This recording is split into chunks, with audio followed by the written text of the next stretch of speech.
Hello everyone. आपको ये देखकर लग रहा होगा ना कि हमने तो न्यूटन का फर्स्ट लॉ ऑफ मोशन देखा था, तो अब हमें देखना चाहिए था न्यूटन का सेकंड लॉ ऑफ मोशन। लेकिन ये क्या, हम तो पढ़ रहे हैं मोमेंटम के बारे में। ये टॉपिक हमने गलत लिख दिया है? तो बिल्कुल नहीं, हमने यहाँ पे टॉपिक गलत नहीं लिखा है, बिल्कुल सही लिखा है हमने। क्यों लिखा है? तो हमारा जो न्यूटन का सेकंड लॉ ऑफ मोशन है वो इसी वर्ड पे बेस्ड है, मतलब मोमेंटम पर ही बेस्ड है। अगर आप पहले मोमेंटम को नहीं समझेंगे, मतलब आपको पता ही नहीं होगा कि एक्चुअली मोमेंटम है क्या, तो जब हम न्यूमेरिकल सॉल्व करेंगे, मैं तो आपको सेकंड लॉ ऑफ मोशन बता दूंगी कि भाई ये वाला जो लॉ ऑफ मोशन है, ठीक है, इसका स्टेटमेंट ये है और ये जो है इसका सिग्निफिकेंस है एंड इसका फॉर्मूला ये होता है।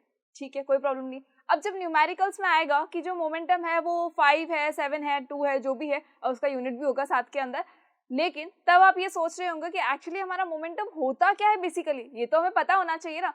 इसीलिए आज हम पहले डिस्कस करेंगे मोमेंटम के बारे में और उसके बाद हम देखेंगे नेक्स्ट वीडियो में कि न्यूटन का सेकंड लॉ ऑफ मोशन क्या होता है। So I Lavina Kumawat welcoming you all at Scoreshala. देखो, इस मोमेंटम को पढ़ने से पहले आप मुझे ये बताओ कि यहाँ जो एक लेडी है, ये जो लेडी है ये मार्केट में घूमने गई थी। अब हुआ ये कि चलते चलते क्या हो गया, इनको ये पर्सन मिल गया, ये छोटा सा बच्चा मिल गया जो क्या कर रहा है, साइकिल चला रहा है। अब ये हो सकता है कि या तो ये लेडी बीच में आ गई, या जो साइकिल पे जो बच्चा है ये कहीं इधर उधर देख के साइकिल चला रहा था, या हो सकता है कि कुछ और बीच में आ गया, कोई ना कोई फैक्टर रहा होगा जिसकी वजह से क्या हुआ, ये जो साइकिल वाले भैया थे इन्होंने क्या किया, इस लेडी को टक्कर मार दी। अब क्या होगा, क्या है, इसको ज्यादा चोट लगेगी? बिल्कुल नहीं, इन लेडी को बहुत थोड़ी सी चोट लगेगी। तो मैं यहाँ लिख देती हूँ आपके लिए कि इसको माइनर इंजरी होगी। ठीक है, तो ये माइनर इंजर्ड हो जाएगी। अब माइनर इंजर्ड का मतलब बहुत छोटी सी चोट लगेगी, मे बी नीचे गिर जाए, थोड़ी चोट वोट लग जाए, जरा सी पैर पे लग गई, हाथ पे लगे, इससे ज्यादा कुछ नहीं होना है। साइकिल से टकरा के अगर गिर भी जाता है तो होता कुछ नहीं है। क्यों नहीं होता? वेलोसिटी ज्यादा नहीं थी, ऐसा तो नहीं 100 की स्पीड से आ रही है हमारी साइकिल, नॉट पॉसिबल। तो ऐसा तो कुछ नहीं था। इसका मतलब क्या हुआ? इसका मतलब ये हुआ है कि ये जो लेडी है इनको ज्यादा चोट नहीं आएगी, छोटी मोटी चोट आएगी और ठीक है। बट ये लेडी जो है बहुत काइंड है, बहुत जेंटल है, तो इन्होंने क्या किया, इसको माफ कर दिया है बच्चे को। लेकिन ये भी बोला है कि बेटा नेक्स्ट टाइम ऐसा नहीं होना चाहिए, किसी और को टक्कर नहीं मार देना, जाओ भले लेकिन थोड़ा आराम से गाड़ी चलाना। ठीक है, तो ये बच्चा निकल गया। ठीक है, अब सेकेंड टाइम पे हम ये चेक कर रहे हैं कि ऊपर एक बच्चा और है जो खेल रहा है। अब जो बच्चा है ये क्या कर रहा है, फुटबॉल खेल रहा था। अब बच्चों को थोड़ी ना पता चलता है कि हमें रोड पे नहीं जाना है, या हमें इधर नहीं जाना, हमें उधर नहीं जाना, वो तो खेलते खेलते कहीं भी जा सकते हैं। तो फुटबॉल खेलते खेलते ये जो बच्चा है ये कोइंसिडेंटली मतलब अपनी रोड के ऊपर चला गया। इसको नहीं पता था ना, इसकी मदर ने इसको देखा, मे बी उनकी मदर कोई काम कर रही होगी, तो इन्होंने उनको नहीं देखा, तो ये कहाँ चला गया, रोड पे चला गया। अब जब ये रोड पे गया तो बीच में क्या हुआ, रोड पे कार आ रही थी, तो कार ने क्या करा, इसको टक्कर मार दी। या अगर ये मार दे तो क्या होगा, टक्कर मारने पे क्या हुआ कि इसको थोड़ी ज्यादा इंजर्ड हुआ, ये ज्यादा इंजर्ड हो गया, इसको थोड़ी ज्यादा इंजरी हो गई। क्यों हो गई, ज्यादा चोट क्यों लगी? इस लेडी के मुकाबले इसको ज्यादा चोट लगी। वाई? नहीं लगनी चाहिए थी ना इतनी, तो इनको भी तो नहीं लगी थी, तो फिर इसको क्यों लग गई? तो इसलिए लग गई बिकॉज इसको कार ने टक्कर मारी थी और इनको तो साइकिल ने मारी थी। और अगर मैं बात करूं, बाई चांस एक ट्रक है और अगर वो ट्रक किसी को टक्कर मार दे तो क्या होगा, वो पर्सन तो मर ही जाएगा। क्यों हुआ ऐसा? यहाँ पर इन लेडी को बहुत माइनर इंजरी हुई, इस बच्चे को थोड़ी सी मेजर इंजरी हो गई, मतलब थोड़ी ज्यादा इंजर्ड हो गया ये। ठीक है, तो इसको हुई मेजर इंजरी, मे बी इसको हॉस्पिटल ले जाना पड़े। ठीक है, इसको मे बी हॉस्पिटल ले जाना पड़े। लेकिन ये लेडी तो ठीक है ना, इनसे बात करके फिर चली गई, खुद ही चली गई घर पे और बोला बहुत छोटी मोटी चोट है, मुझे ज्यादा फर्क नहीं पड़ा। बट ये जो बच्चा था इसको ज्यादा चोट लगी और इसको क्या करना पड़ा, इसको करना पड़ा एक बार के लिए हॉस्पिटलाइज। ठीक है, इसको क्या करना पड़ा, हॉस्पिटलाइज करना पड़ा। अब क्या होगा, अगर मैं आपको बोलूं कि भाई एक ट्रक है हमारे पास में, अगर एक ट्रक है मेरे पास में, अब अगर उस ट्रक ने किसी को टक्कर मार दी है तो क्या होगा, तो अगर ट्रक किसी को टक्कर मारेगा तो हो सकता है कि वो जो पर्सन है उसकी क्या हो जाए, उसकी डेथ हो जाए। जो पर्सन है उसकी क्या हो सकती है, डेथ हो सकती है। लेकिन ऐसा क्यों हुआ, इसका भी तो रीजन हमें पता होना चाहिए ना कि क्यों हुआ। भाई यहाँ इनको माइनर इंजरी हुई, यहाँ पे थोड़ी मेजर इंजरी हो गई, हॉस्पिटलाइज करना पड़ा, लेकिन बच्चा ठीक है, ज्यादा उसको इतना नहीं हुआ है कि वो मर जाए, इतना कुछ नहीं हुआ है। लेकिन वहीं अगर मैं बात करूँ ट्रक की, और अगर ट्रक ने किसी को टक्कर मारी होती तो उसकी तो डेथ ही हो जाती। इसका क्या रीजन हुआ, इसका रीजन ये हुआ कि यहाँ पर जो डिफरेंस है वो है मास मोमेंटम का डिफरेंस, मास का डिफरेंस है, वेलोसिटी का डिफरेंस है और मोमेंटम का भी डिफरेंस है। देखो यहाँ पर इसका मास हम क्या मानते हैं, ये जो बाईसाइकिल है ये कितनी होगी, मतलब ये होगी, इसका मास होगा मे बी 5 kg और 7 kg अप्रॉक्स, अच्छे ज्यादा 10 kg हो सकता है, इससे ज्यादा हो नहीं सकता। वहां चले जाओ, उस कार का मैं मान के चलती हूँ कि ठीक है इसकी जो इसका जो मास है वो है मे बी 70 किलोग्राम है, कोई प्रॉब्लम नहीं है। ठीक है, अप्रॉक्स है, मैंने कभी मेजर नहीं किया है ना। अगर मैं बात करूँ ट्रक की, तो ट्रक का जो मास होगा वो कितना होगा, देखो ट्रक का मास कितना हो जाएगा, तो ट्रक का मास हम लेते हैं कि ठीक है, ट्रक का जो मास है वो है आपका 700 kilogram. It may be possible, इतना तो मान ही लेते हैं हम, इतना तो पॉसिबल है ही। चलो अब इसकी वेलोसिटी चेक कर लेते हैं। तो यहाँ देखो वेलोसिटी क्या होगी इसकी वेलोसिटी हो सकती है मे बी इसकी वेलोसिटी हो सकती है देखो 1 मीटर पर सेकेंड, नो ज़्यादा हो जाएगा, चलो हाफ मीटर पर सेकेंड ले लेते हैं, ठीक है। 0.5 meter per second is the velocity of the cycle. Now what about the car? So the velocity of the car is मैं ले रही हूँ 5 मीटर पर सेकेंड, मे बी इसकी वेलोसिटी थोड़ी ज़्यादा थी तो हम ले रहे हैं 5 मीटर पर सेकेंड, जैसे कि अप्रॉक्स आइडिया है, it's not the exact value, ठीक है। तो एक ट्रक की बात करें अगर, तो उसकी मास हो गया 700 ग्राम। ट्रक थोड़ा हो से ज़्यादा फास्ट चलता है, वो एकदम धीरे नहीं चलता है ना, तो इसकी जो वेलोसिटी होगी मैं ले रही हूँ अप्रॉक्स, इसकी वेलोसिटी हम ले लेते हैं 15 मीटर पर सेकेंड ले लेते हैं, ठीक है। चलो 15 मीटर पर सेकेंड, मे बी इस ट्रक को जल्दी होगी, बहुत जल्दी जा रहा होगा ये, तो ये कर रहे हैं 15 मीटर पर सेकेंड की स्पीड से ही चल रहा है, ठीक है। I hope may be, I know कि थोड़ा ज़्यादा है, लेकिन स्टिल हम जस्ट एक एग्जैक्ट वैल्यू नहीं लेके इमेजिनेशन कर रहे हैं। अब सोचो यहाँ मास और वेलोसिटी में डिफरेंस होते ही क्या हो गया, major minor injury, major injury और डेथ, यहाँ तक पहुँच गए हम। जस्ट हमने क्या किया, मास को इंक्रीज कर दिया, वेलोसिटी को इंक्रीज कर दिया। अब एक और चीज़ मैं आपको बताती हूँ, फोर्स को भी हम थोड़ा सा बीच में ले आते हैं। यहाँ थोड़ा सा फोर्स को बीच में लाएंगे तो क्या हुआ, अब सपोज ये ट्रक है, इसको थोड़ा फोर्स ज़्यादा देना पड़ेगा स्टार्ट करने में। वहीं पे जो साइकिल है, इसको थोड़ा सा फोर्स लगाया आपकी साइकिल चल जाएगी, लेकिन उतना ही फोर्स अगर मैं कार पे लगाऊंगी तो क्या मेरी कार चल जाएगी? बिल्कुल नहीं, वो तो नहीं चलने वाली है, उसको थोड़ा सा फोर्स ज़्यादा देना पड़ेगा। हम ट्रॉली की बात करते हैं, ठीक है। एक बॉक्स है सपोज हमारे पास, ये जो बॉक्स है ये एम्प्टी बॉक्स है और ये जो बॉक्स है ये फुल है, ठीक है। अब इसको धक्का देना है तो फोर्स बहुत कम लगाना पड़ेगा, मे बी हमने इस पे फोर्स लगाया ओनली 2 न्यूटन। यहाँ अगर जो फील्ड है इस पे बॉक्स पे लगा दो, वही 2 न्यूटन अगर फोर्स लगाएंगे तो क्या इसकी और इसकी वेलोसिटी सेम होगी? बिल्कुल नहीं, मे बी ये तो हिले भी नहीं, इसकी वेलोसिटी तो मे बी 0 हो जाएगी। तो हमने यहाँ लगाया 5 न्यूटन फोर्स दोनों की वेलोसिटी को सिमिलर करने के लिए। तो यहाँ फोर्स ज़्यादा लगाना पड़ा, यहाँ फोर्स कम लगाना पड़ा, क्यों? इसका मास ज़्यादा था, इसका मास क्या था हमारे पास, कम था, ठीक है। इसलिए हमने क्या करा, यहाँ फोर्स थोड़ा ज़्यादा लगाया इसकी वेलोसिटी को इसके बराबर लाने के लिए। अब फिर एक बार यहाँ आ जाओ, यहाँ भी क्या हुआ देखो, जैसे ही यहाँ पे मास जो था बिल्कुल कम था, तब जो है किसी को टक्कर मारने पे इसको कोई फर्क नहीं पड़ा, कोई इंजरी विंजरी कुछ भी नहीं हुई है। लेकिन जैसे ही इसका मास ज़्यादा था, तो मास ज़्यादा होगा तो क्या होगा, जिस चीज़ से ये कॉलिजन करेगा, जिस चीज़ से ये टकराएगा उसको ज़्यादा इम्पैक्ट पड़ेगा। और अगर वेलोसिटी को हमने इंक्रीज कर दिया तब भी क्या होगा, वेलोसिटी को इंक्रीज करने से भी ज़्यादा इम्पैक्ट पड़ेगा। यहाँ आ जाओ, यहाँ फिर देखो मास थोड़ा और हमने बढ़ा दिया, अब क्या हुआ, मास जैसे ही बढ़ा, अगेन ये जिसको भी टक्कर मारेगा, जिससे भी ये कोलाइड करेगा, जिससे भी कॉलिजन होगा, कॉलिजन का मतलब होता है टकराना, तो उसके ऊपर ज़्यादा इम्पैक्ट पड़ने वाला है रादर देन की कार से इम्पैक्ट पड़ेगा। अब वैसे ही इसकी वेलोसिटीज का डिफरेंस भी चेक कर लेते हैं। यहाँ इसकी वेलोसिटी कितनी है, 5 मीटर पर सेकेंड है, इसकी वेलोसिटी कितनी है, 15 मीटर पर सेकेंड है। यहाँ पे फिर देखो जो चेंज हुआ है, ये चेंज की वजह से क्या हो गया, ये डेथ तक आ गया ये पर्सन। इसका मतलब ये जो सारे इम्पैक्ट्स है ना, ये मोमेंटम को शो करते हैं। ये किसको शो कर रहे हैं, मोमेंटम को शो कर रहे हैं। अब यहाँ इन दोनों की कॉम्बिनेशन की वजह से ही तो इतनी ज़्यादा इंजरीज हो रही है। यहाँ पे बहुत माइनर इंजरी, यहाँ मेजर इंजरी, यहाँ पे क्या हो गया, डेथ हो गई। किसकी वजह से हुई, सिर्फ मास और वेलोसिटी के डिफरेंस की वजह से हुई। तो इन दोनों से एक नया फैक्टर लेकर आते हैं हम, और वो जो नया फैक्टर है उसको हम क्या कहते हैं, उस नए फैक्टर को हम कहते हैं, नए कलर से हम लिख देते हैं इसको, उसको हम कहते हैं मोमेंटम। क्या कहते हैं उसको हम कहते हैं मोमेंटम। मोमेंटम को हम P से डिनोट करते हैं और इसका फॉर्मूला क्या होता है, M मल्टीप्लाई बाय V।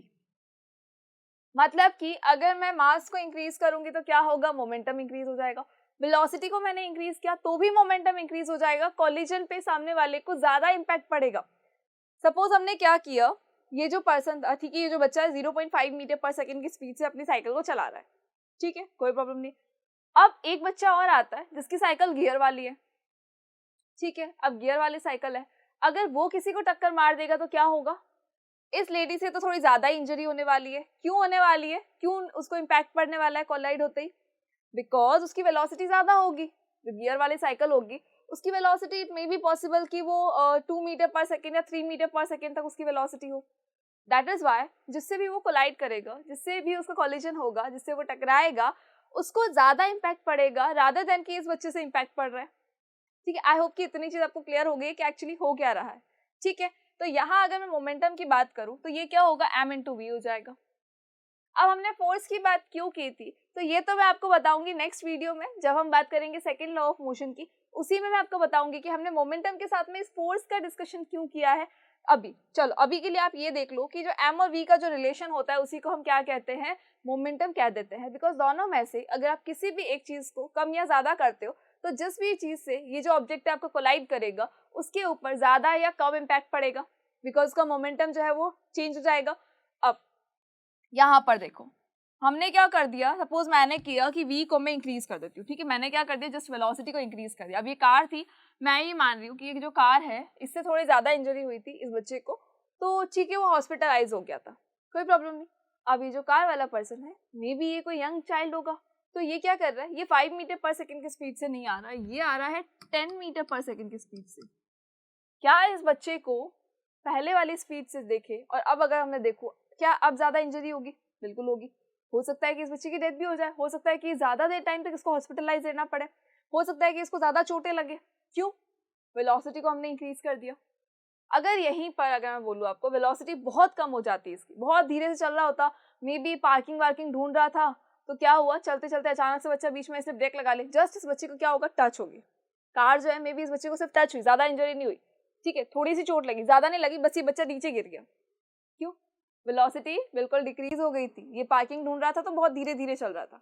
ठीक है, तो वेलोसिटी अगर इंक्रीज होती है, सपोज मैंने वेलोसिटी को इंक्रीज कर दिया, इसका मतलब क्या होगा, मेरा जो मोमेंटम है वो भी इंक्रीज हो जाएगा। अगर मैं वेलोसिटी को डिक्रीज कर देती हूँ तो मोमेंटम भी क्या हो जाएगा, डिक्रीज हो जाएगा। अब हम बात करते हैं हमारे मास की, वैसे ही मास पे भी आ जाओ। मास को अगर हमने इंक्रीज किया तो मोमेंटम भी क्या होगा, इंक्रीज होगा। लेकिन अगर मैं बोलूँ कि मास को हमने डिक्रीज कर दिया तो हमारा मोमेंटम भी क्या हो जाएगा, डिक्रीज हो जाएगा। ठीक है, चलिए अब आ जाते हैं हम थ्योरी पे। थ्योरी क्या बोलती है हमारी कि momentum is how we measure mass that is in motion, any moving object will have momentum. कोई भी जो मूविंग ऑब्जेक्ट होता है उसके अंदर मोमेंटम जरूर होगा। अब अगर मैं बात कर रही हूँ मूविंग ऑब्जेक्ट की, तो उसके बाद हम बात करेंगे रेस्ट वाले ऑब्जेक्ट की, स्टेशनरी ऑब्जेक्ट का क्या होता है। ठीक है, तो कोई भी मूविंग ऑब्जेक्ट है वहां पर क्या होगा, उसके अंदर मोमेंटम जरूर होगा। अब इस मोमेंटम को हम कैसे मेजर कर सकते हैं, P इज इक्वल टू क्या होता है, mv। ये मोमेंटम क्या है हमारा, mass multiply by velocity mv। ठीक है, चलिए, under the law of physics the object's momentum equals mass time velocity, as I told you, since velocity is considered to be a vector. Very good, ये जो point आपको बहुत अच्छे से याद रखना है, इसको स्टार मार्क करना है, इसको लिख दो, इंपॉर्टेंट लिख दो कि मोमेंटम जो होता है it is a vector quantity. क्यों है ये वेक्टर क्वांटिटी, तो क्या हमारा मास एक वेक्टर क्वांटिटी है, बिल्कुल नहीं है। और वेलोसिटी, बिल्कुल सही बात है, velocity is a vector quantity. देखो जो वेलोसिटी है ये क्या होता है, इसके अंदर क्या होता है, मैग्नीट्यूड तो होता ही है, साथ ही साथ क्या होता है, इसके अंदर डायरेक्शन भी होती है। वेलोसिटी की एक डायरेक्शन होती है, एक मैग्नीट्यूड होता है। इसका मतलब हमारी जो वेलोसिटी है it is a vector quantity. और अगर हमारी वेलोसिटी वेक्टर क्वांटिटी है दैट मीन्स कि जो हमारा मोमेंटम है ये भी क्या हो जाएगा, वेक्टर क्वांटिटी होगा। मोमेंटम भी क्या होगा हमारा, मोमेंटम भी हमारा वेक्टर क्वांटिटी होने वाला है। क्यों होने वाला है, तो देखो जो मोमेंटम है उसके अंदर कोई ना कोई मैग्नीट्यूड जरूर होगा।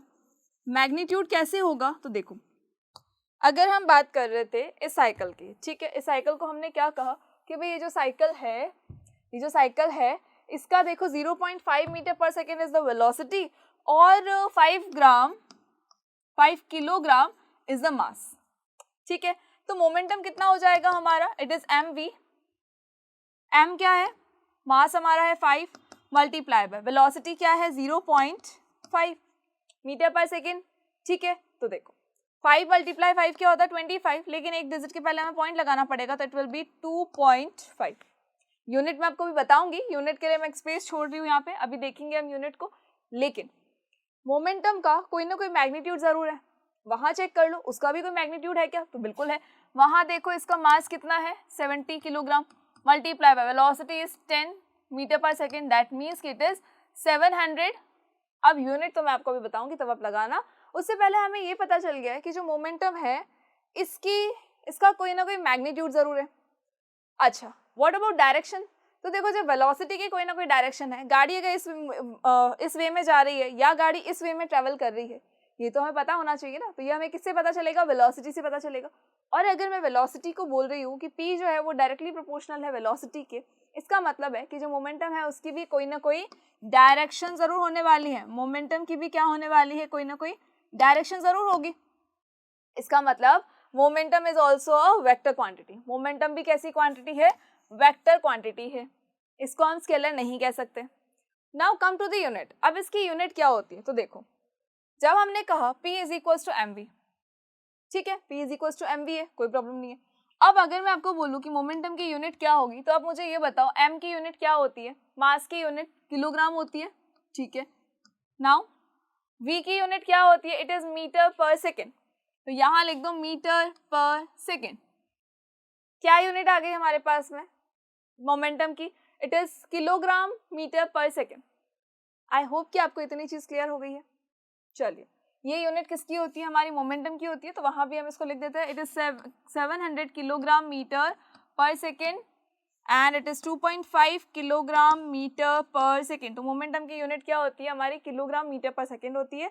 एंड आई होप कि अब आपको यूनिट फाइंड आउट करने में कोई प्रॉब्लम नहीं आएगी if you know the formula.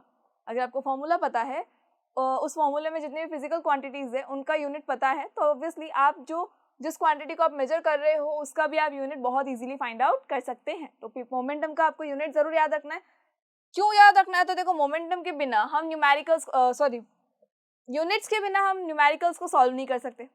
अब जो एक क्वेश्चन आपके माइंड में आ रहा है और जो मैंने अभी आपको स्टार्टिंग में कहा था कि जो मोमेंटम होता है वो हमेशा मूविंग ऑब्जेक्ट्स का होता है। जो भी आपके पास मूविंग ऑब्जेक्ट्स होंगे उनका आपके पास कोई ना कोई मोमेंटम जरूर होगा। लेकिन what about the stationary objects? क्या स्टेशनरी ऑब्जेक्ट्स का भी कोई ना कोई मोमेंटम होता है? तो आगे चलते देख लेते हैं हम भी कि क्या स्टेशनरी ऑब्जेक्ट्स का भी कोई ना कोई मोमेंटम होगा या नहीं होगा।